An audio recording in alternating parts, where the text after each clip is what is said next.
Welcome into another episode of First to the Floor. Ben Vallis here. Thank you for joining us. Hope you're doing well. We did a pod 3 days ago breaking down the Luke Kornet and Neemias Queta signings along with some free agency scuttlebutt. But since then, Derrick White extended. Jayson Tatum extended. Xavier Tillman re-signed. Oh, and the entire franchise is up for sale. Alongside me for what's surely going to be a banger of a pod, Wayne Spooney and Jake Eisenberg. Guys, how we doing? Doing good, right. Man. I think you get an extension. You get an extension. You get an extension, dude. I'll take one. Come on back, X-Man. Let's go, dude. I think with the ownership stuff going on, I think it's important to remember that the Celtics won the fucking title a month ago, which is pretty important. So who cares? Anybody. But Oprah could buy us. Actually, she might be nice. Pretty good at yeah. Yeah, that's a great idea. Yeah. Man, it is a weird roller coaster of emotions because, like, obviously we've been on such a high, and then it gets to the draft and the season just ticks over. Like, so much activity, so many teams, so many players changing teams, and like no one outside of Celtics Nation cared that much about the title anyway. But there was nothing else to talk about. But now they really don't care. And totally fair. Like, I don't remember ever caring about anyone ever winning the title for longer than 2 days, once even less. So, like, I totally get it from that point. But then you get it in the same mindset. It's like, okay, who are we taking with the 30th overall pick? Are we doing the extension? And, like, so, we wake up, Ben and me, usually after news. Sometimes we're like up and like we were awake when the Paul George thing was like super official. But like we woke up and we had done the D White extension. I wake up, I'm like, okay.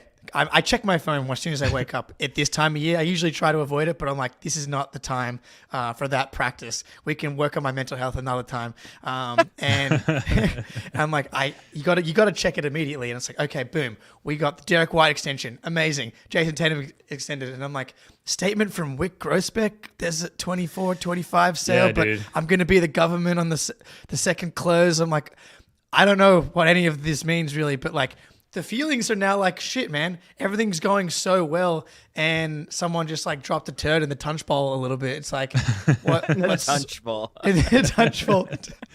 It's like, what the hell? But then we re-signed Luke Kornet, and then the one that really brought me back was the Tillman one. And like, I'm like, all right, we're back. Forget who cares about the sale, and kind of learning a little bit more about what the sale may or may not mean and how it might not be a big deal. But man, yeah. We won the title, and we're currently the best team in the league still. So let's enjoy the good times. And we're recording the next edition of our Underrated Plays series as soon as we wrap this pod, and that's going to be covering the back end of that finals series. So if you're wandering around, lost, aimless, thinking, where's all the finals content gone? We won the fucking championship. Well, don't worry, guys. We've got you. We're going to put some more finals-related content out shortly after this podcast. Very timely, very relevant. I'm sure the NBA fanscape can't wait for that one.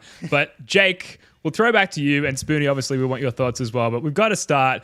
The man with the mistress, Jake Eisenberg. Yes. Thoughts, Derrick White. We got the Woj bomb. Boston Celtics guard Derrick White has agreed on a 4-year, $125.9 million contract extension. The deal includes a player option in that last year. Just incredible and team-friendly, I might say. Dude, yeah. Last pod, we were like, relative certainty were the words that Ben used, and I'm sitting here like, I'm taking the Ben role. I'm the one that's freaking out about maybe not getting the contract done, because you look at all this money being handed out across the league, and I'm like, can you guys chill, dude? Can you stop handing out $25 million per year to Nicholas Claxton? We're trying to re-sign legitimate all-star candidates like Derrick White for team-friendly deals, and you're going out here splishing and splashing all over the place. And I started to get a little worried because it's like, can he get 40 plus mil in a bigger cap space year next year? Maybe, probably. But everything we talked about, family man, stay with the Jays. Like, he's found like a real home here. He's become the best version of himself. He's got the Sam Adams money as well. But he went from being on one of the best contracts in the NBA to now being on one of the best contracts in the NBA. Like, he's making the same amount pretty much as Isaiah Hartenstein. He's making less than Isaiah Quickly, Scotty Barnes, OG Anunoby. Like, the list goes on. I mean, even Tobias Harris's new contract is like annual salary of 3 less than Derrick White. Like, it is one of the best contracts in the NBA, and I'm very excited for 4 more years of Derrick White. Hell Yeah, and a couple nuts and bolts on this thing. This was not the max, but this was the max we could give him in this offseason, just the way extensions work. And he won't be on this contract next year. He'll be on it the year after, and which means the cap's going to keep going up by 10%. I think it's at like 160 or 170 million. So essentially, the difference between what he's on now and what he will be on will be completely absorbed by the cap jumping up. So he's getting a raise in like real actual money, but not in like salary cap percentage money. It's a great deal. We talked about it last show. The best thing for Derrick White money wise is to hit free agency, see what he can get, and then make us match with our bird rights. But dude, why are you going to leave? You're like, the fan base absolutely loves you. There's people making arguments in the fan base that you're the second best player on the team or the third best player on the team. You just had a great playoff run, you got a ring, and it's $125 million in the bag, right? Like, what the hell's the difference between 125 and 140? You know what I mean? It doesn't matter. And then most of the teams with cap space, especially next year, are going to be bad teams. So why would you leave a situation like this? Derrick, smart guy. Richard White, his dad, obviously loves it. Friend of the program, loves it in Boston. And I think that's kind of a special fan base to appreciate Derrick White. He's only been in San Antonio. He's only been in Boston, where we don't give a shit about points. It's about what you do on the court, both those fan bases. So we just genuinely appreciate everything Derrick White does. And he's paying it back in kind, man. He's only making 125. So thank you, Derrick. We appreciate it. Yeah, remember when Marcus and Rob went out a year ago where we're like, who are we going to love? Like, obviously, the Jays, they get it all done on the court, but like, who are we going to fall head over heels for? It turns out it was going to be Derrick White and, to a lesser degree, Drew Holiday and Kristaps Porzingis as well, who I have always maintained, at least over the back half of the regular season, did a really good job endearing himself to the fan base. But Derrick is absolutely number one ranked in the first of the floor player love rankings, if there is such a thing. But finishes out next year on 17.5 million before notching over to that 31.4 average annual salary the following year on that new contract. Signed through to age 34, and I believe he signed the contract on his birthday as well, July 2nd. Happy birthday, I didn't know Derrick that. White. Dude, next year we got to get this under control because it's Joe Mazzulla June 30th, Jake Eisenberg July 1st, Derrick White July 2nd. We got to get a team Celtics legends team birthday together. You Yes. guys come over. I'll cook. Big Just Zoom chicken- call, if nothing else. It'll be great. So, and then Stephen in the Discord, 7th of July. So it's a big run. There we go. Of birthdays. I do. So happy birthday to Derrick. Got some stats on my guy D White. One, has he kind of become like point guard Klay Thompson? Because the 3-point shooting has kind of gotten out of control. We had that stat last time about the attempts and 40% plus being Steph Curry and Klay Thompson. In the playoffs, 3.4 makes per game. Only players ahead of him, Dame, Maxey, Halliburton, DiVincenzo. So he was 5th on 3-pointers made in the playoffs. 22nd in the league among all players in blocks. Of all players 6'10" and under, Derrick was 2nd in blocks per game. 6'10"? 6'10". Also less than. So 6'9" and below. So the only person ahead of him in blocks per game at 6'9" and under was Scotty Barnes. Damn. That's it. He was ahead of, in blocks per game, Giannis, Jared Allen, Bam, Draymond, Hartenstein, Mitchell Robinson. List goes on. Like the defensive playmaking from this guy, the transition blocks, lively. Miles Turner in the playoffs. And then like the added strength defensively as well. I think that was a concern maybe kind of coming out of like that last year's playoffs. He added strength, and I thought it was very noticeable throughout the playoffs. Like he held up against Luka in a way that he wouldn't have in years prior. Like another guy on this team that just keeps getting better and speaks to the overall culture of this team and why these guys are willing to sign these contracts. Everyone seems to be pulling in the right direction. Work ethic, buying into the defensive schemes, everything. It's a good day. It's a good day to be a Celtics fan. Drama-free is a term I've heard thrown around as well. And yeah, that's evident in everyone being like, yeah, I'll come back even on less money than I would fetch out on the open market. Is it fair to say, Spoonie, that like when you break this team down to its core components, the core is Tatum, Brown, and Derrick? Like at some point, even for the deepest pocketed Saudi oil man or oil person, which I think there's some sort of rule where foreign ownership groups can't own teams or something like that. So maybe that's the wrong analogy. But when this team becomes prohibitively expensive, you could reduce the team to just those three and cheap role players / rookies and have a pretty good group there and do fairly well. Yeah, I think even if that's your three, and then it's basically, and I hope you guys can't hear my dogs barking because they're very annoying. But even if it's like those guys, MLE dude, and like minimums, that's probably one of the best teams in the East anyway. So yeah, I think Derrick has kind of catapulted himself into the core in a way only Al Horford has in a short period of time. At least as like in the Jays era. And Al's just kind of aging out of it. But, you know, I love KP. This team's going to get extremely, extremely, extremely expensive in like 2 years' time. He might be an odd man out. He might be a salary dump candidate. And Drew's just also like Al. He's going to age out of it a little bit. So like that's kind of your big three going forward, you know, in 2026 and beyond. And it just speaks to how damn good Derrick White is on both sides of the ball. He also just like never turns it over for how much he has the ball in his hands too. He's just such a smart player. And Brad said it, I think it was the day he took over when he had the press conference. He's like, my entire mission is to find guys who complement the Jays. Mm-hmm. And there's just about no player that complements the Jays better than Derrick White. Yeah, man. The way that he's able to scale up, scale down, play a variety of roles, like, it's crazy. Yeah, I don't know how much we're going to get into like the future of the team, but like it does seem like Derrick and the Jays is going to be the core, and that gives you such a high floor, especially when you fast forward to when maybe we start to break the team up a little bit, where the Jays are like at the beginning of their primes, Tatum, you know, still being 26, Jalen being 27, like they'll be better. Derrick White still under 30, and all three of those guys are super durable. Like, all three are candidates to be, you know, guys that are playing 70-plus games year in, year out. And so you've got those three guys. Good luck to anyone like the way that the CBA is designed, that there's going to be no more versions of the Celtics, like where a team just has like answers for everything. Like there's a chance that we're like, and the Thunder maybe kind of the other team here, like that these teams that are just elite above everybody else are going to be kind of a thing of the past. So, and you have those three guys, it's a good place to start. Going to win a lot of fucking games with those two dudes, man. They just know how to win basketball games.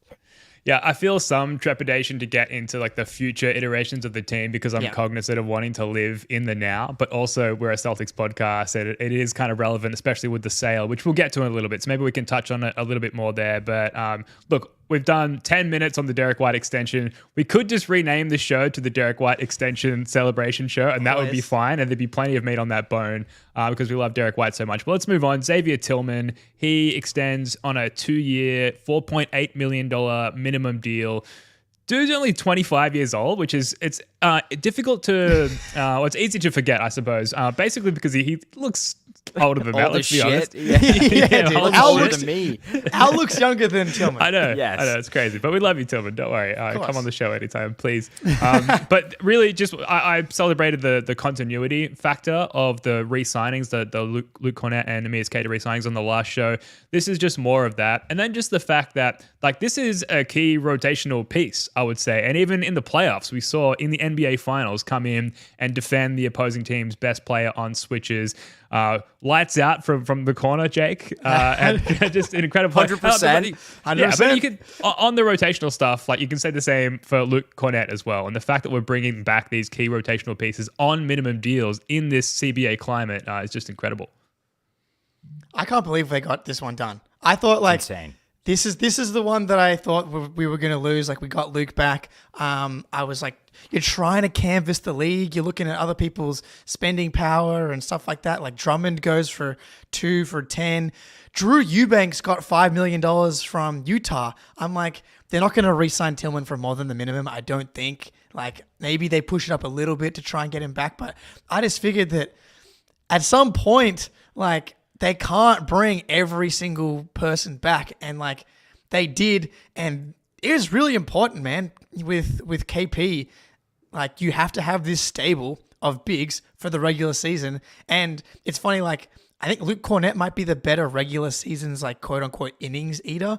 But I think when you get to the playoffs, Tillman is clearly a guy that can play because he can switch and can play drop and can be, maybe not as, good rim protection as someone like Luke Cornett, but just so much more versatile defensively. And, like, the offense, hey, we'll see. The big winner here is me and Jack Simone's bet for next year, which is Xavier Tillman over under. I think it's 37% from 3 on, I forget the attempts. We'll have to figure out that one. I feel like 60 attempts is probably a good number there. But this is big, dude. With KP out and then a guy that can play another role in the playoffs, he literally switched on to Kyrie and Luka and got them up 3-0 in the finals. Oh, Ty Coffey coming in, dropping the bomb. Ty Coffey loves Xavier Tillman. Huge donation in the chat. Add to the Vegas fund. Add straight to the Vegas fund, dude. Yeah, man. This one really just got me pumped. Got me so pumped. I was shocked that they got this one done. I'm flabbergasted, flummoxed. I have like in the Harry Potter books and movies, you're just like, why would anyone side with Voldemort? He's clearly evil. But then you hear his side and he's like, we're wizards. We're better than humans. And it's kind of true. Brad is Voldemorting people. He's like, it's the Celtics. We just won the title. We're just better than the rest of the league.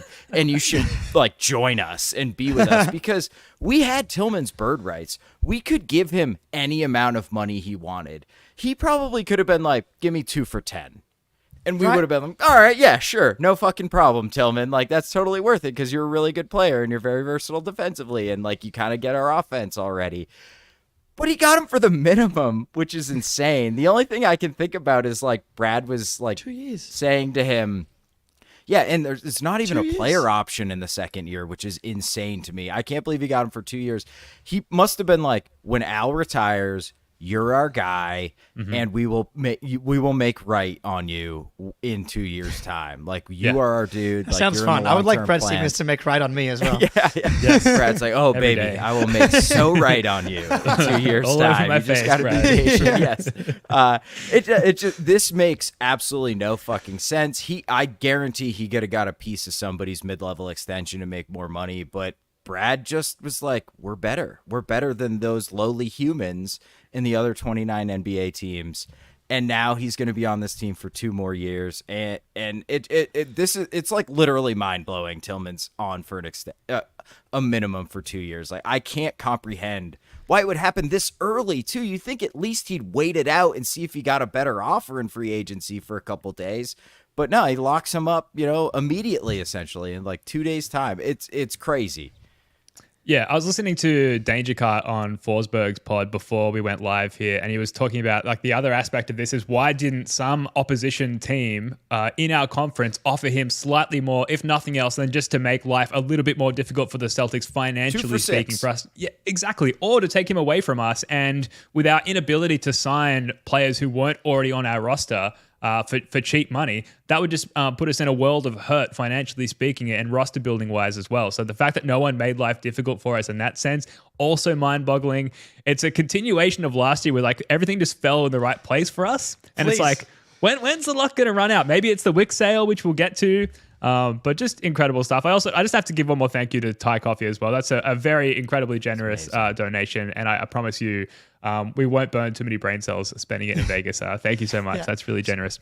So and a great point from Dredd. He's going to play in the first half of the season. I think Cornette versus Luke's going to be a real battle. I think there's going to be Horford, Tillman, double big lineups because you can switch everything in lineups and still have a ton of size and bulk.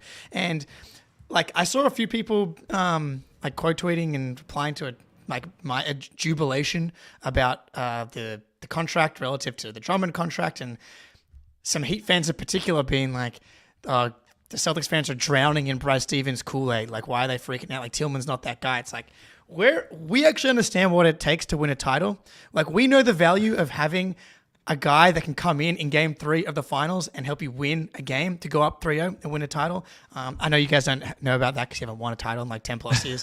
Yes. Would never be me. But like these margin moves really matter, dude. Like getting the 1 seed is really important. Part of why the Celtics had a good path is because they had the 1 seed. Having the 1 seed is always going to be the better path, and having Tillman and Cornette and Cater, 3 guys that you can just rotate through hot hand wise. Someone goes down with an injury, you still got 2 of these guys. Like, you want to try and get that 1 seed. It's really freaking important. You want to keep Al Horford's minutes down.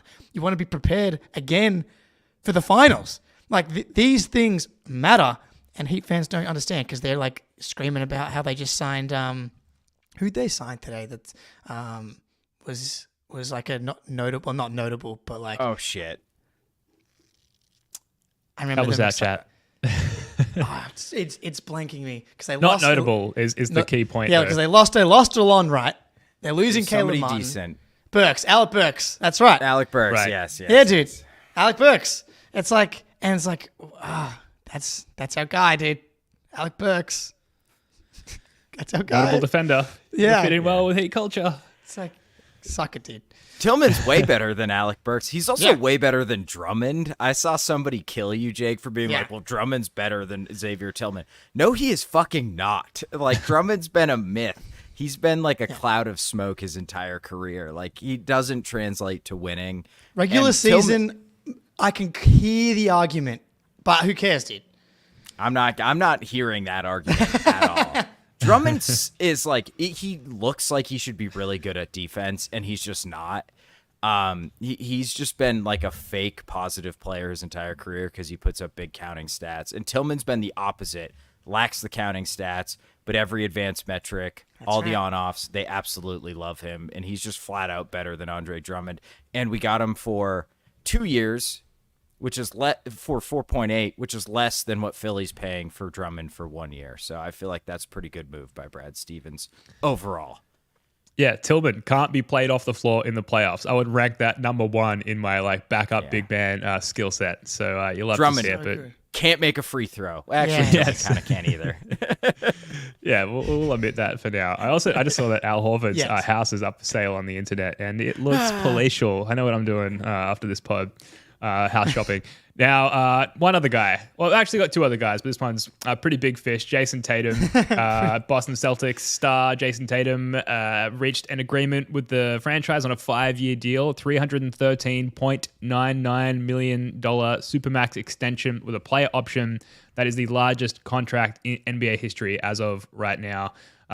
His current annual salary is $33 million per year. The upcoming annual salary through that contract is almost double, $62.7 million per year. And if he picks up his option in the 5th year, he'd earn $71.4 million in that year. But he's our best player. He's a multi-time All-NBA first-team player, top caliber player in the league. And look, if that shooting comes around, or he just won a fucking championship. Extremely effective player, extremely impactful player. If that shooting comes around, like, you can throw out any of the is he or isn't he top 5 arguments. Like, he absolutely will be. And I think it will. Just putting myself out there. I think he will learn to shoot on a consistent basis. This is going to have to be a whole episode. This year, that's what I'm saying. Yeah. This has to be there's going to be a whole episode we're going to do in the off season. It's like the Jayson Tatum 3-point shooting, because like he just had his best 3-point shooting regular season in multiple years, and then had another like sub 30% 3-point shooting playoffs, and that's 2 years in a row. But then you go back to the 2022 finals run where he had like a far more grueling run. So some people be like, is it because of the load that he's been carrying? That's why 3-point numbers are going down. But the 2022 finals load was like by far his heaviest and by far the most difficult path. And he shot 39% from 3 through that whole run. So it's nonsensical to me. It might literally just be like a blip and shooting luck, and he's just going to have like a 42%, which, oh my God, I would do like disgusting things. Unbeatable. I would do disgusting things to guarantee a 42% Jayson Tatum playoff 3-point shooting run. But here's the thing. Jayson Tatum, 26 years old, 5-time All-Star, 3-time first-team All-NBA, third team All-NBA at age 21, one-time NBA champ, one-time gold medalist, 5 out of his 7 years to the conference finals, last 3 years, 1 chip, 2 finals appearances, 1 conference finals. Shout out to Max on Twitter for pulling all of the playoff totals for Tatum, as per usual. Totals through age 26 season, wins 4th all-time behind Kobe, Tony Parker, Magic Johnson. Points, 1st all-time total points by age 26 ahead of Kobe, LeBron. Rebounds, 2nd behind the GOAT, Bill Russell, then Tatum, Magic, Dwight Howard, Kareem, and Celtics legend Dave Cowens. And then 6th in assists, Magic, Rondo, LeBron, Tony Parker, Maurice Cheeks, Tatum, and Kobe right behind him. That is just nuts, dude. He's going to be remembered as a guy that just won. Impacted the game in every possible way. The versatility is just going to remain his most underrated trait. I get people are just so scoring efficiency pilled that they just miss the forest through the trees when it comes to Tatum. Ironically, he had a better true shooting than Jalen Brunson throughout the whole playoffs, who is lauded as this incredible volume shooter. But he led the team points, rebounds, assists every series throughout the entire playoffs. The versatility, he legitimately played 1 through 5 on both ends. Guarded, switch onto Kyrie, guards the center. He's your lead initiator. He's setting screens in Derrick White and Drew Holiday actions. Name the role that you need him to do, he can do it. I think there's a case to be made that maybe offensively he's slightly miscast in the number 1 overall initiator role, but that's what the Celtics need of him. If they had it if Derrick White, for example, was a Trae Young type offensive engine, then he would be the guy and Tatum would slip into the next role. But he's our best version of it, and he does a freaking good job leading a top offense for his whole career. He's never had an offense that Jayson Tatum's been a part of that's been below 10th throughout his whole career. Incredible. Dude, Manista in the chat, I was literally about to say this, is if Michael Jordan never existed and the Bulls built the team around Scottie Pippen, that's what's happening with Jayson Tatum right now. But also he can shoot threes, except for this playoff run. It is incredible. I think we've talked about this before, right? I'm not breaking news here, but the playoffs are all about getting your weaknesses exposed. And we exposed Luka's weaknesses on our way to a 5-game win and a title, right? There is no weaknesses to expose for Jayson Tatum because even though he shot like shit, when he's open, if you just are let's try leaving Jayson Tatum wide open from 3, that shit ain't gonna work. He's gonna make threes. He's not right? Giannis. Right, exactly. He has no weaknesses. So in the playoffs, that makes it so incredibly difficult to exploit the Celtics because not only does he have no weaknesses, he also covers up other people's weaknesses as well, especially on the defensive end where he's guarding centers, helping on the rim, breaking up passing lanes. So $314 million. This is sticker shock stuff, right? He's the first. Jalen and him are kind of the first ones to hit it under the new cap as it continues to go up. This is going to be a bargain contract in 2 years because there's going to be guys when Shea gets paid, it's going to be even more money than this. When Luka gets his next contract, it's going to be even more than this. When Wemby's up for his Supermax rookie deal, it's going to be way more money than this. So it's sticker shock. It seems like an incredible amount of money, but it's still the same percentage of the cap as every other Supermax was before it. It's just the cap keeps going up. So seems like a lot of money. He's totally worth it. We just won the championship. The monkey's off his back. Yeah. And I think he's just going to be playing so loose, so free in the next couple of years. He's going to elevate his game. He's already back in the gym on the Snapchat. Yeah, that's right. Hell yeah, that's right. Go, yeah. No days in off, Vegas. baby. See you there, JT. Thinking basketball just did a podcast on the importance of two-way wings in today's NBA, and we have locked up long-term 2 of the best two-way wings in the entire league, which is incredible. And I mentioned Tatum shooting earlier. really only along the lines of imagine if he picked that up on a consistent basis. And we've seen what that looks like. And it's like, good night, league, if he does. But like, just watch game 5 of the finals if you want to see like the baseline without the shooting, which is him making all the right playmaking decisions, when to drive, when to defer to a teammate, how to penetrate if he's got multiple on him, how to get off and get a switch onto the right defender. He knows the right way to handle every single situation, because even though he's only 26, he's had such playoff experience that he's seen every single defense imaginable, and he knows how to cut through it every single time. And as long as he approaches each game with the right mindset, and I mentioned game 5 because his mindset was like, I'm fucking winning this game. Despite the poor shooting, he absolutely tore the Mavs apart. That's the baseline without the shooting, and the shooting's gonna come. He's young, and like you said, Spoonie, or maybe it was you, Jake, the monkey is off his back. So like, there is going to be a more relaxed approach there. And historically, like, that has happened to many top tier players throughout their careers. They win that first chip, or they find, whether it's a first all-star team make or the first all-NBA team, they reach a certain milestone, the monkey's off their back, and some of those shooting stats or whatever they've been struggling with to that point starts to melt away a little bit. So I look forward to that happening with JT. Look, this isn't really news. It happened and it's exciting, but it was very predictable.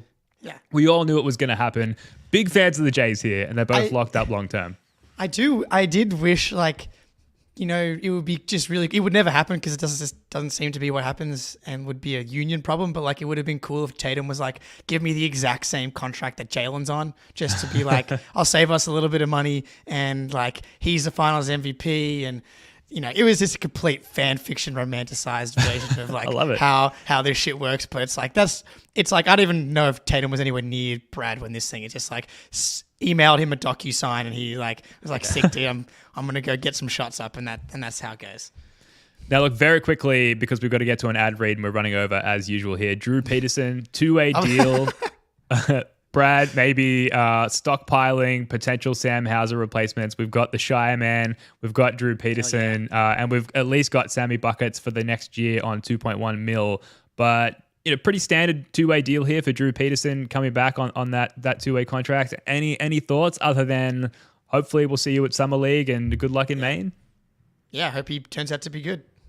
Yeah, people are very high on Drew Peterson. I would caution folks to kind of pump the brakes a little bit. He's already 24. I know it worked out with Hauser, but like, that doesn't happen every time. You know what I mean? So, hey, I hope he turns good, but the odds are kind of stacked against him.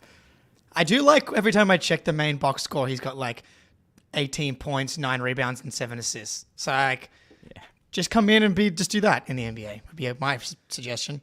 That would be nice. Now, look, we are going to come back in a moment and talk about the team sale situation. Lots to unpack there. But first, a quick word from our friends over at Game Time. First to the Floor is brought to you by Game Time. If I was in Boston right now, I'd be filling the void left by the end of the NBA season by getting to some Sox games and trying to get tickets next to my guy, Derrick White. Game Time is an authorized ticket marketplace for Major League Baseball, which makes getting tickets faster and easier. Prices on the Game Time app actually go down closer it gets to the first pitch. With killer last-minute deals, all-in prices, views from your seat, and their lowest price guarantee, Game Time takes the guesswork out of buying MLB tickets. We have tickets in our possession right now that we just got through Game Time for the Walshy, Baylor the Shy Man, and Anton Baby Horford Watson Summer League game. You can take advantage too of Game Time with features such as last-minute tickets, flash deals, and zone deals. Easy to find and buy MLB tickets for every kind of event in your area, plus lowest price guarantee, event cancellation, job loss protection, and more. Take the guesswork out of buying MLB tickets with Game Time. Download the Game Time app, create an account, and use code CLNS for $20 off your first purchase. Terms apply. Create an account, redeem code CLNS for $20 off. Download Game Time today. Last-minute tickets, lowest price, guaranteed. Love it. Absolutely. And someone else in the chat earlier, what are our Vegas dates going to be? July 11th to the 15th, I believe, unless you guys are extending your trip to make sure you're there for that Lakers game, which I will unfortunately miss. Got to be home for my daughter's birthday. But look, it's going to be a lot of fun. We're going to be vlogging our way through Vegas as well as just hanging out, having a good time watching the game. So if you are going to be in Vegas for Summer League and you happen to see two mid-range popularity or three mid-range popularity Celtics podcasters there, come say hello. The best looking show on the internet. Thanks, shout out Nick. Follow Nick NBA on Twitter. Nick's great. Breakdowns. Great channel. on YouTube and Twitter. So good. But yeah. Absolutely. And Nick's going to be there on the 15th. Damn Nick, it. we may just miss you, bro. Unfortunately. But there's always next year. So, Woj had this. Breaking. The Boston Celtics majority ownership group led by Wyc Grousbeck, sorry, I always get that wrong, planning to make the franchise available for sale. The investment group purchased the team in 2002. It's a massive development, says Woj, for one of the sport's most valuable franchises. And then there's the press release, which of course I failed to load up into our StreamYard here, but there was some interesting verbiage about like restructuring of family assets, which is not a verbatim quote of the press release, but just some interesting wording there. Spoonie, you're our resident lawman. I feel like we should go to you first. What are your thoughts on some of the wording around this sale and what it means for the near future? Yeah, to me it looks like Wyc is just trying to get out, but he has so many partners invested into his part of the shares that it's going to be really messy. So it seems like it was first reported as like the entire team is going up for sale, and then Pags came out with that like counter press release that he was like, I'm going to be very involved in the bidding process. So I don't know what's going to happen. I don't know if it's going to be the whole team going up. I know often you have to give your minority owners the right of first refusal on your shares. So my guess is that might be what goes down, but also they all stand to make like bajillions of dollars if they just put it up for bid essentially and make the most money. Because what if Pags is like, oh, you're gonna give us $7 billion, never mind, I'm out too. So it seems like they're at the very beginning of the process, and Wyc wanted to get in front of it before he's filing paperwork with like the SEC, and then it gets reported and he can't control the narrative, which I think is appreciated. And it just goes to show that he's been an awesome owner, and this is how you handle these types of complicated things, is you tell people what's going to happen up front. But I'm a little surprised, and then you do the repeater tax calculations in 3 years, and then you're like, oh, they're going to pay more tax in 1 year than Golden State ever has in their entire history. So, not beating the broke boy allegations still, Wyc, a little bit. But, Pay the $500 million check, dude. Come on. Right. Yeah. Don't be a nerd, Wyc. I think what right now, all we know is the ownership structure of the Celtics is going to change, but I think it's very much up in the air how that will be. But my hope is that Pagliuca is the guy who purchases it, because he's been the, I think, largest minority owner behind Wyc and have been very involved for this entire 22-year run.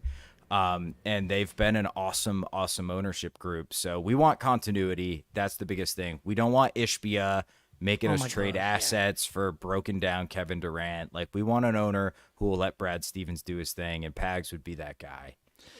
Yeah, I didn't like this. I did not like this when I got the thing. It literally took away my joy from the Derrick White extension, which is really upsetting. So firstly, Wyc, I would have really I'm guessing he was like, okay, I'll drop this at the same time, because it's like, oh, I'm so happy, Derrick White, but also so like everyone kind of, it's like that news bomb, both positive and negative. But I personally would have appreciated just like a full 24 hours, or really a full week, to just like bathe in the glory of Derrick White's contract extension.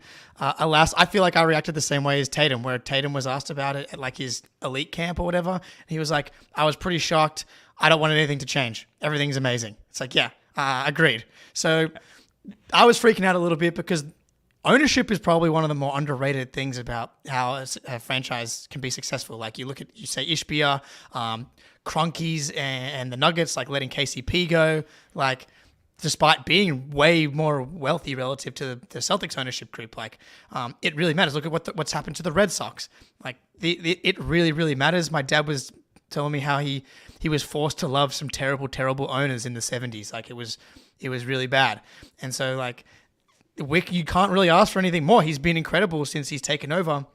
And then I listened to Corrales on Locked On, and then Simmons' pod last night was really good as well. And they really calmed me down. Like, Pags, I didn't realize Simmons was saying, like, almost bought the Brooklyn Nets, like, before Joe Tsai. So, like, he already has precedent as like clearly wanting to be the guy as an owner of a team. And Simmons like said he'd be shocked if Pags isn't the guy who ends up buying it. That made me feel so good, dude. Like if we can just keep everything together as similar as possible, that's obviously the best case scenario. And like if I'm Wyc, right, like he's essentially a fan, dude. Like he's from Boston. Where is he from? Worcester or something? Worcester. Worcester. One of the Worcesters. Is Worcester even a place? Hurting me. Sorry, man. Worcester kid. Come on. I'm sorry, man. everybody. Me and Smitty was headed to Worcester the other day. Oh man, I watched the town like 3 times through the playoffs. I'm sorry, but yeah. So he's essentially a diehard fan, man. And so like I think I'd be pretty surprised if he puts the team in the hands of someone that's like clearly gonna like has the potential to be bad. That would really surprise me. If, similar to the Derrick White extension, right? It's like, what's the difference between Derrick White taking $130 million, $120 million, or $150 million? His life's pretty much the same. What's the difference between Wyc selling the team for $5 billion and $6 billion? It's $1 billion, but like, I don't know, man. It seems, I don't even think it's possible to do anything different with an extra $1 billion. Not something that I'm familiar with, but like, I have to, like, he's going to want to keep coming to the games, right? He wants to be, praised and hailed as the king of the Celtics in the 2000s, right? Like, if he sells a team to someone who sucks and ruins the team, that good faith will be gone. We have very short very short memories as sports fans. So it's pronounced Worcestershire. Everyone's cooking me in the chat here. Fair enough. That's on me. That's very funny. And so like I think that he'll put it in the right. Maybe I'm being naive too, but I would be surprised if he like just hands the team off to like Elon Musk, who's like probably going to ruin the team.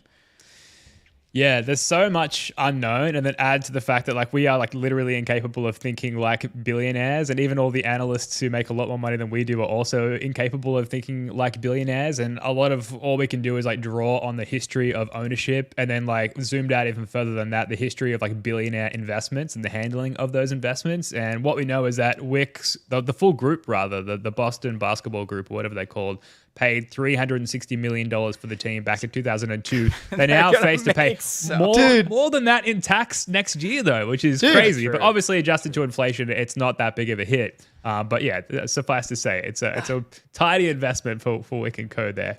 They're paying more for Jalen and Jayson by a lot. Yeah. Than they paid for the team. That's one Tatum, essentially. Like what, dude? That's why I mean, like, you're gonna 15x your money minimum on that type of investment. So like, again, that's why I think the Simmons is actually kind of good on this stuff. He was like very like, I was talking to all my rich guy friends. Like Simmons is not a billionaire, but like he hangs out in the rich person circles, and like he's gonna have a line on what's going on this kind of stuff as well. So hopefully Hopefully it's fine, please. I thought that Simmons made a really interesting point, which I think almost accidentally sometimes these days. I love Simmons. I still listen to every show. But he was just like, these are getting so expensive that there's like just less and less potential buyers out there. So if you know someone's interested, you kind of just have to like jump on it because like, okay, you have $100 billion asset. Well, congratulations. There's no one on planet Earth who can pay for that. So, like, it's not $100 billion, right? So I thought that was pretty interesting is, like, Wyc just seems like maybe he's jumping on, like, before that luxury tax bill comes due, like, I'm just going to make more than 10x my investment, which, hey, as a man with a, 401k that's not even close to, 7 figures, never mind, like, a 10 or 11 figures, I guess I can't really hate.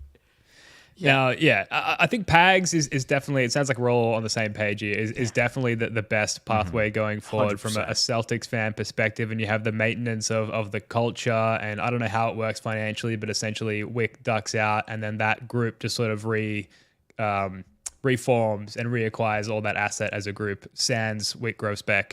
And then we've got Pags, who obviously has ties to the team.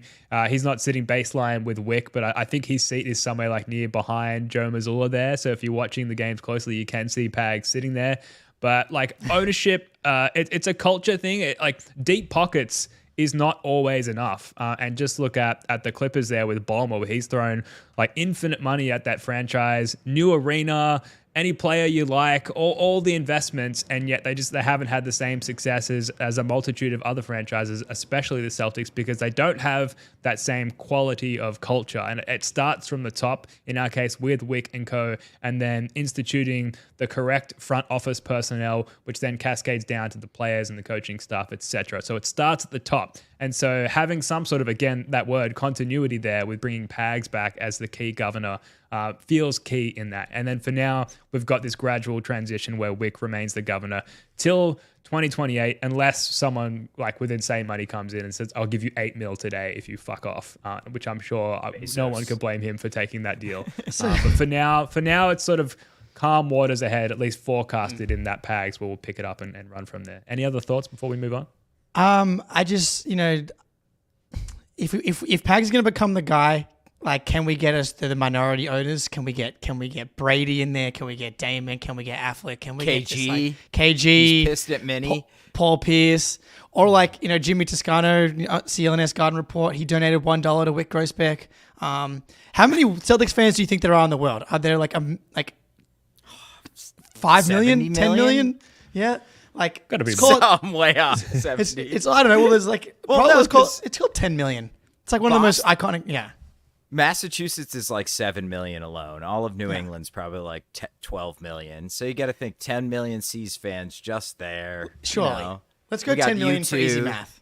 So 10 million us too. And then me, 10 million three. Yeah. From like, let's go 10 million for easy math. If we all commit to being, minority owners, the $100, that's $1 billion. As long as we all sign a contract to say Brad Stevens is in charge and no one will complain. As long as Brad Stevens is in charge, that's a bill, dude. That's Celtics fans, minority owners coming Solved in. It. I think we're in. I think we're good. Wyc, let me know if you need any help. Let's do it. All right, now let's get to some, we'll wrap up here with some latest news around the league. And we'll get a circle back on the Philly stuff, because they did extend Tyrese Maxey 5-year, $204 million. They did bring back Kelly Oubre, which for a little while there we were somewhat positive that they would not be able to do, but they did lose Nick Batum, who's left for the Clippers, 2 years, $9.6 million. And then I put Drummond on there just to laugh at that situation again, and the misconceptions there from Philly fans. But Philly, in my mind, I think at least in the East, are now standing out as like the clear biggest threat to the Celtics, with the Knicks and maybe the Bucks to a lesser degree looming close behind them. Spoonie, like, I don't know. We got to get to this because it is news and it is somewhat relevant to the Celtics, because they could contend for a title next year. How do you feel about these latest Philly signings? Yeah, I think Maxey, rookie max, no-brainer. Like, you got to do that. Maxey's worth it. Oubre, I forgot about one key factor about Philly. They have cap space. I was like, well, they used their ML Leandro? And they're like, oh, yeah, they have cap space. It doesn't matter. Of course, they could bring him back. I think, to me, it's the Knicks. And if Milwaukee can stay healthy, I think I might have them above Philly. Philly's got real roster construction issues outside of Paul George and Embiid, really, to me. Like, even Maxey, I think, can be exploited in a playoff series. And who knows what you're going to get out of those, what you're going to get out of Embiid and Paul George in a playoff series. Like, they're just so banged up all the time. But so is Milwaukee. So I have no idea what to do with those two teams. But to me, the Knicks are kind of the clear number two. But if you're Philly, man, you got to make big moves. You got to be bold. Like, it's clearly not working. You can't go to war with your third best player being Nick Batum or Paul Reed, their fifth best player, who's the backup center that plays like 12 minutes a night. So I like their offseason. It's just like super high risk to me, which when you're sitting from the Celtics perspective, it's like, we don't have to be high risk because we've already done it. We know this team works and our guys stay healthy other than Porzingis. So, but overall, like, bringing Oubre back, I think is important for them. Maxey, they had to do it. Drummond's a complete and utter bum, but I guess you need a backup center. I'd rather just have Paul Reed myself, but interesting.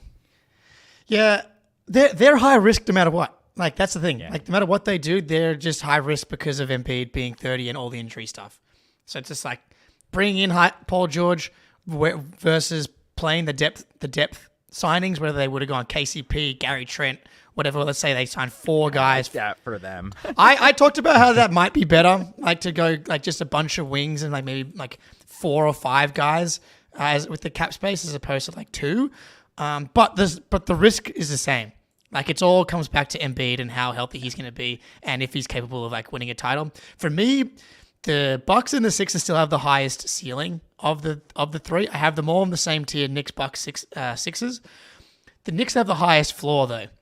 I think that they've got like the most depth by far, highest floor by far. But I just they don't have the top end talent to me, like at all.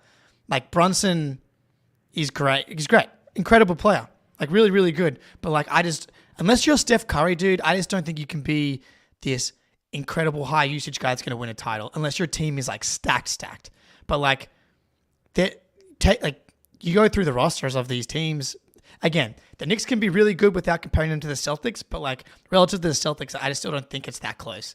Like when you look at the leap that Jaylen Brown has taken, how good Drew Holiday, and like talking about the continuity as well. Like this Celtics team learnt so much about themselves in how they can play in different ways in the playoffs. Like the Missoula putting Drew and Derrick in the dunker spot thing. That was a revelation. But that was year 1 of this team. Tatum guarding the opposing team's centers.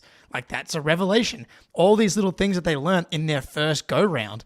This is going to be a learning experience for the Knicks, learning experience for the Sixers. So like from that perspective, the Celtics are still way ahead. Sixers got better. I don't think we have to be kind of like obtuse and be like, they should have done this and not better. Their ceilings, yeah. You had to do this move. I think you rate like this is the highest ceiling possible outcome for the Sixers. I'm not worried about them at all. Still, like all things, if you're gonna play the health game for say the Sixers are healthy, you have to play the same game for the Celtics. And if the Celtics are healthy with Porzingis, it's a 5-game series against all 3 of these teams still. Yeah, and with the Sixers, like it comes down 100% to the health of Joel Embiid, like despite the pieces they've added around him. And if Embiid is not like even close to 100% healthy come the playoffs, then they really stand no chance. We've just seen that without KP, we've been able to make it through the majority of the playoffs and a huge portion of the finals without our big guy on the court at all, let alone partially healthy. The Sixers, they did lose DeAnthony Melton as well as Nick Batum, so they have lost some depth pieces on the wing as well, which is not nothing. Yeah. So they also are not done. So they've got plenty of moves to make. From what I've seen is like they've got like $9 million in space if they like get rid of Paul Reed, and then they've still got assets. Like they got like the Clippers doing the James Harden trade now in retrospect is so insanely dumb because they gave up like one of their last picks, which is now a really valuable pick in the future. So the Sixers, I think, are going to be TBD until the deadline. I think they're going to have they've got massive holes right now. They don't have a starting lineup. Like Eric Gordon is starting for them right now, and if that's a fact, then I can't take you seriously, dude. I can't. Yeah. Even Kelly Oubre shouldn't be. He's not a starting caliber playoff guy. Like he's just not. And so they are a move away, and they have moves in them in a way that the Bucks don't, and the Knicks don't either, really. You don't think Kelly Oubre is playoff? Like, hold on, my cat's in the way. Yeah, he's not a playoff starter after like hucking shots off the backboard in Washington and Charlotte. Come on, man. And last year with that crappy Sixers team after Embiid went down. But I like him. I actually think no, definitely not. I think Philly's ceiling might be the highest though, because if you get like Paul George playing at an insanely high level, and Maxey takes a step up, and Embiid's actually healthy, that is the second best team in the East to me for sure. And I think maybe not easily, just because Dame, Giannis, whatever. But Dame, I think, is just not going to be that guy anymore. Period. And defensively, he sucks. So I don't know, man. Philly's a bizarre ass. They're like a fucking thought experiment for their fan base. I feel bad for Sixers fans in some way because it just feels like this is going to blow up horribly for them. I don't know. Maybe I'm crazy. Yeah, if I'm like defending my home base, like 99% of my defensive resources are like in the bunker, looking at sonar and radar, looking out for the Knicks of the world and the Phillies of the world. But I'm sending one guy up to the watchtower saying, just keep an eye out for a healthy Damian Lillard. We've had Doc Rivers saying he didn't go into the season in proper shape, and that's obviously public knowledge now. So, like, how does that filter through Damian Lillard, and how does he approach his ramp up to this season? Just one guy in the watchtower. Just keep an eye out for a healthy Dame. There's a threat potentially on the perimeter there that we need to keep an eye out for. But for now, I'm not overly worried. Yeah, the Buck. It's like on one hand, I'm like, how is Dame going to get better? He's old. But I'm like, Drew Holiday has had one of the best playoffs of his career. The difference is Damian Lillard is going to be asked to be like an incredibly high usage point guard, where Drew Holiday was like taking 9 shots a game in the playoffs. Yeah. That's the difference, is that you come to the Celtics and Al Horford and Drew Holiday, it's like coming to the best retirement home in the history of mankind. It's like we're gonna prolong your prime, dude. You're not going down. You're not gonna be hanging out at dinner with other old people. Like at the Bucks, the whole team's a retirement home, whereas the Celtics retirement home is youthful. It's full of great activities. We're going to the park. Young, we're playing cute nurses. Yeah, great. We've got it all. You got it all. So that's the difference, man. Is it like Dame is going to be asked to do so much more at his age, as like a guy that's reliant on explosiveness in a way that Drew Holiday kind of isn't. He's more reliant on strength. So 100%. Yeah. 100%, man. Drew's a beast, man. And Dame's 6'2", 6'3". Yeah. Even on his jumper, he used to get so high in the air on his 3-point jump shot, and he just kind of doesn't anymore. So I don't know. I think it just boils down to what Also you said Doc. at the beginning, Jake. It's like also Doc Rivers calling Dame out of shape. That's insane. Come on, say after the season's over. So I don't know. Celtics in 5. Any of these teams. Doesn't matter, except maybe the Pacers, the only team that truly scares me. Yeah. Now, breezing through a few other final free agency points here. Donovan Mitchell re-ups with the Cavs, 3 years, $150 million. We've got Kenny Atkinson as the new coach there. Maybe a more competent coach, best player pairing there. So they're running it back with that iteration of the Cavs, and they're at least an outside threat to trouble really any of these teams, the Celtics, but also the Sixers and the Knicks. A lot of talent there and a really great front court lineup there with their 2 bigs. It's not nothing, but it's probably close to it from a threat to the Celtics perspective. Here's a take. The Cavs are closer to the Sixers, Bucks, and Knicks than the Sixers, Bucks, and Knicks are to the Celtics. That's how that's the scale LeBron measuring stick, right? That's right. Yeah. I'm closer to LeBron than you are to me. Absolutely. And so I think the Cavs firstly very happy for Cleveland fans, because from the second that Donovan Mitchell signed that contract, all they heard was that he was going to leave for a bigger market and not re-sign, and he did. So I saw a lot. Tony Pesta, friend of the podcast, was just calling people out on the receipts. So I was very happy for Cleveland fans. And also, I actually think this is spin zone for the Celtics. Like, we're going to still beat them in 5 probably.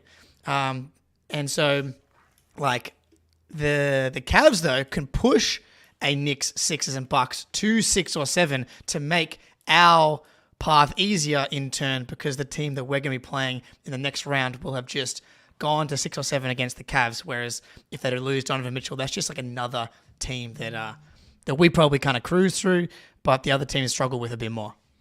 And the flip side is he didn't go to Miami too, which is a nice thing too. So yeah, very happy for the Cavs, like their fans. I'm a Kenny Atkinson guy. It never made sense to me why it took him this long to find a job after he did a really good job with the Nets, I thought, and they replaced him with Steve Nash. That's it. I thought Bickerstaff did a pretty good job in our playoff series. It was just mostly a talent disadvantage. So I think Kenny will help the offense. I'm not sure if he can help the defense. I think they're probably at their ceiling defensively, top 5 in the league type of defense. So, but happy for Cavs fans. They're a good team. Probably not a threat to the Celtics, but Tony's a great dude. They deserve to dance on some graves with this Mitchell extension for sure. Totally. I'm going to read off a couple of MISC signings here, a couple of MISC free agency events, and let me know what stands out to you guys. So Torian Prince and DeLon Wright to the Bucks, Isaiah Hartenstein to the Thunder, Kyle Anderson traded to the Warriors, Jonathan Isaac, he re-ups 5 years, 84 mil with the Magic. Magic looking a little bit scary there with the bringing on of KCP as well. And then I added just before we went live here, this is kind of separate to those that I just mentioned, that O'Shea Brissett apparently left Canada's international Olympic basketball camp to focus on free agency, which I thought that's what agents before. But anyway, what stands out to you guys from that longish list? Like the Bucks have no moves to make really because they're like so hamstrung. I thought they did a great job with the minimums. Like for minimum guys, DeLon Wright and Torian Prince are really solid. And that comes back to what we were saying yesterday. Celtics can't promise anyone any minutes. Whereas they're gonna start for the Bucks. So I thought great minimum signings, not relative to what they're actually capable of doing. Sure. But yeah, and dude, OKC, man, they're gonna be so good. That's the one team I'm like, oh wait, they could at least match up with the Celtics. Yeah, I'm so glad they're way over there. Yeah. Yeah. See you in June. I'm not. Can Hartenstein and Chet play together is kind of the one question to me. Maybe they can. Maybe they'll be great. So.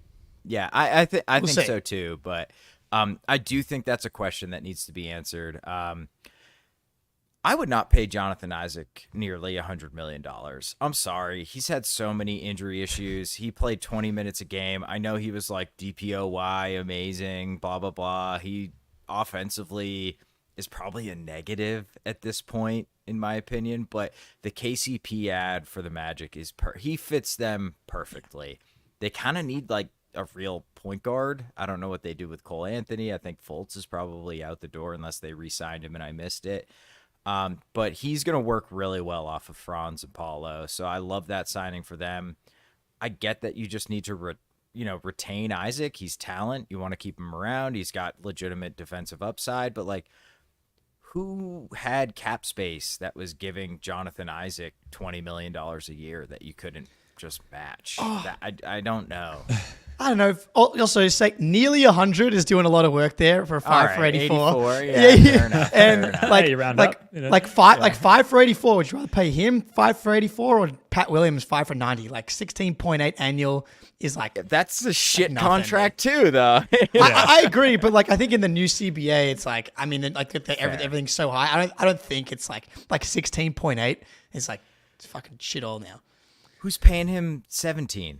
Yeah, that's fair. It's who you're bidding against. Here's a question that we were talking about in the Discord last night, I think posed by Stephen, was who's better, the Pacers or the Magic? Who's better? Who would you be more scared of?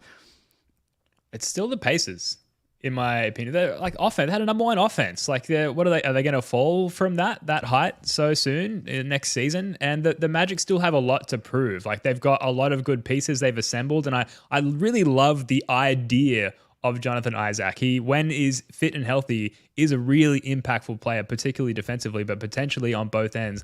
And therefore, as an extension of that, I love the idea of the Magic and their pieces and what they could Voltron form and put out there as an on-the-court product. But we haven't really seen that consistently.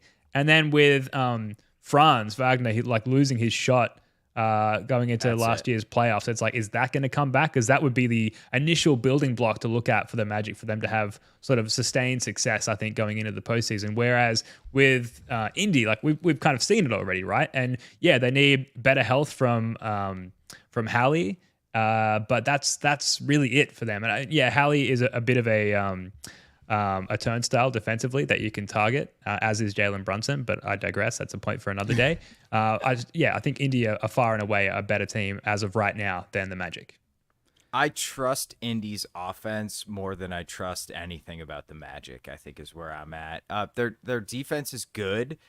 The offense for them just seems impossible at times. Especially with Franz, I think he shot 30% from 3 this year. Paulo's not a great 3-point shooter, and those two guys have to play big minutes for them. So they're just a weird, clunky team. I think their upside is higher because you got a bunch of big wings but that team doesn't make as much sense to me in the short term as Indy.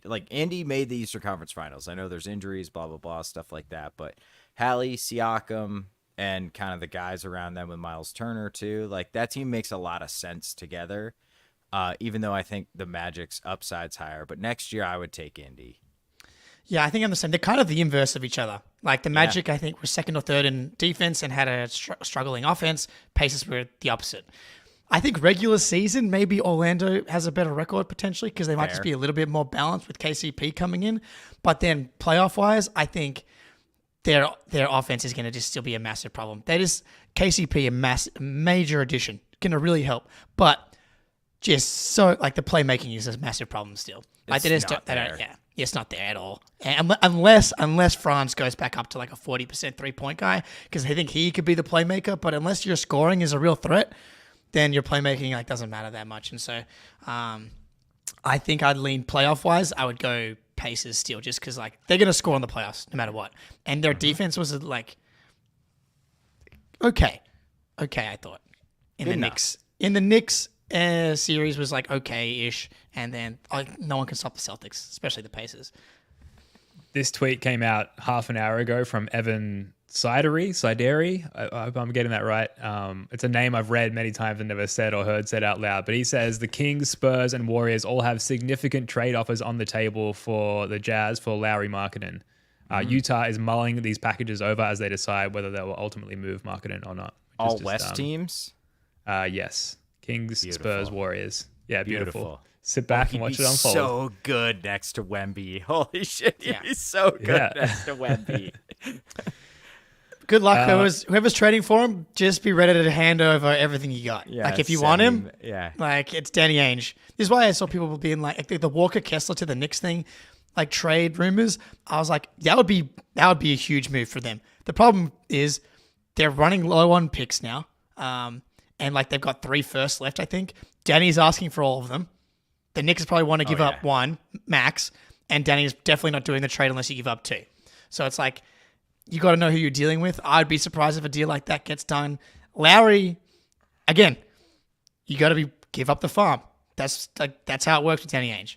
So if you want the guy, get ready to give up a ton of stuff. I think if Danny can get the Hawks picks from Atlanta, that would be where I think the deal gets done.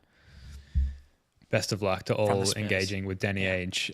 Look, let's wrap up on this. Kemba Walker retires. 12 NBA seasons, 4-time All-Star. Was an All-Star with the Celtics in 2020.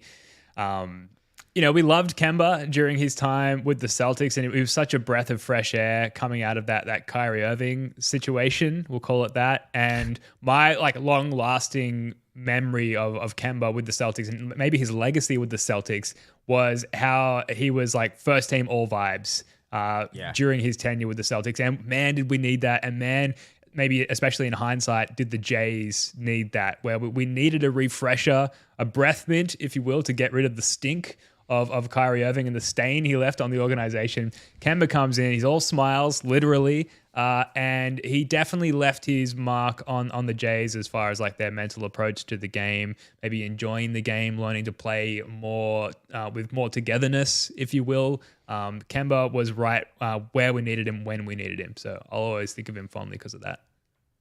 Loved Kemba. He was awesome. I know you guys aren't college basketball guys. His run, they were going to be like a 9. I'm not even sure they're going to make the NCAA tournament. They ripped through the Big East tournament and then ripped through the NCAA tournament to win the national title. They won 11 elimination games straight. And Kemba was at the helm.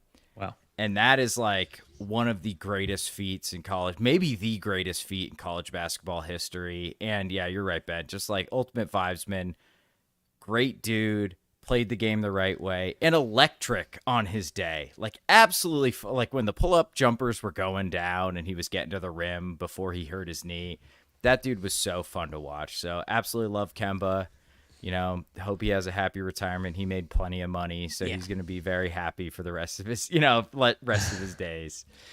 Yeah, I'm always going to wonder if that knee thing was going to pop up no matter what, or did Nick Nurse do it at the All-Star game? Didn't help. I blame Nick Nurse. Didn't help. Who played him over his minutes restriction in the freaking All-Star game because he's a terrorist. And then Kemba's knee was cooked for the rest of his career, including in the bubble. It's just like, it's funny. Like my favorite Kemba moment is like all the off the court stuff. like his vibes and like the mic'd up stuff. I vividly remember in the bubble him talking, I think Grant Williams being like, you missed 10 shots in a row, you got to believe the next one's going in. Next one's going in.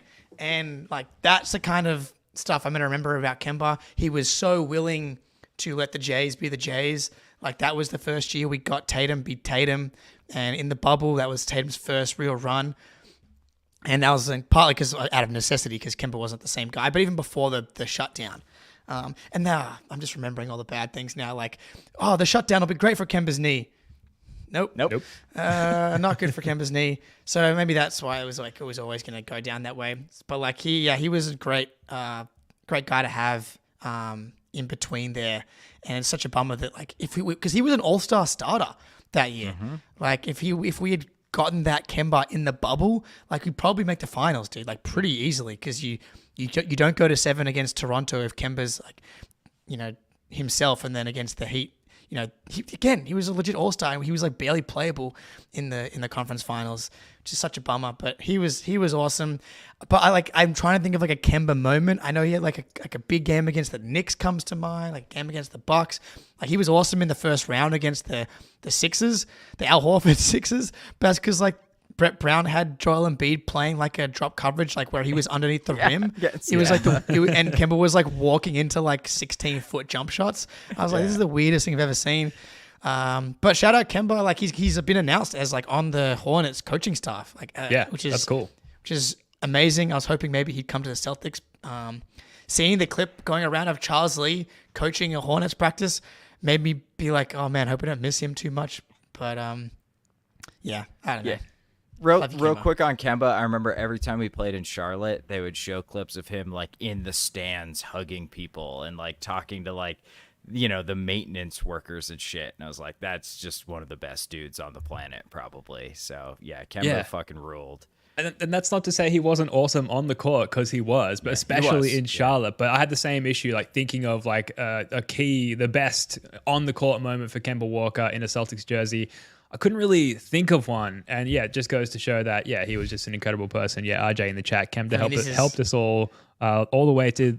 Kemba helped us all the way to his end with the C's, getting us out. Yes, correct. Thank you. That might be his best moment with that sentence. So that might be his best moment is helping us bring Al Horford back to the Celtics. Yeah, so we'll absolutely. I did scrub the internet for like highlights trying to find that big Kemba game or Kemba moment for the Celtics. I did find this, which is whatever. It's a whatever moment, but it is at the very least quintessential Kemba Walker. He backs off and the shot clock at 8. Ibaka's got Walker on the switch. Step back, Walker. We've seen that before.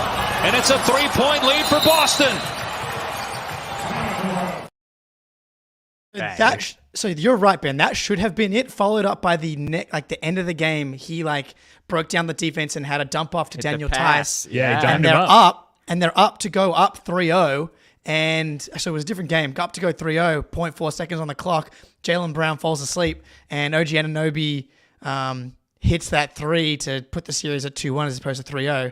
So that should have been the iconic Kemba moment, was game 3, because that changes kind of the outlook of that playoffs. But we'd go up 3-0 after diming up Danny T under the hoop there. That was a sick play. I remember that well. I certainly remember the OG shot unfortunately way better than I remember any specific Kemba Walker Celtics moments. But consummate vibesman, first team, all vibes, Kemba. We are going to wrap it up there. That is going to do it for this one. Thank you so much for joining us. I'd say we'll be back for one more pod, maybe 2, before we head off to Vegas for Summer League. Make sure you subscribe to the First of the Four YouTube channel and our Instagram as well. We're going to be live streaming and gramming our way through Vegas. Shout out to everyone in the chat and everyone watching or listening later. Spoonie, Jake, love your work, guys. Until next time, go Celts. I love the Celtics!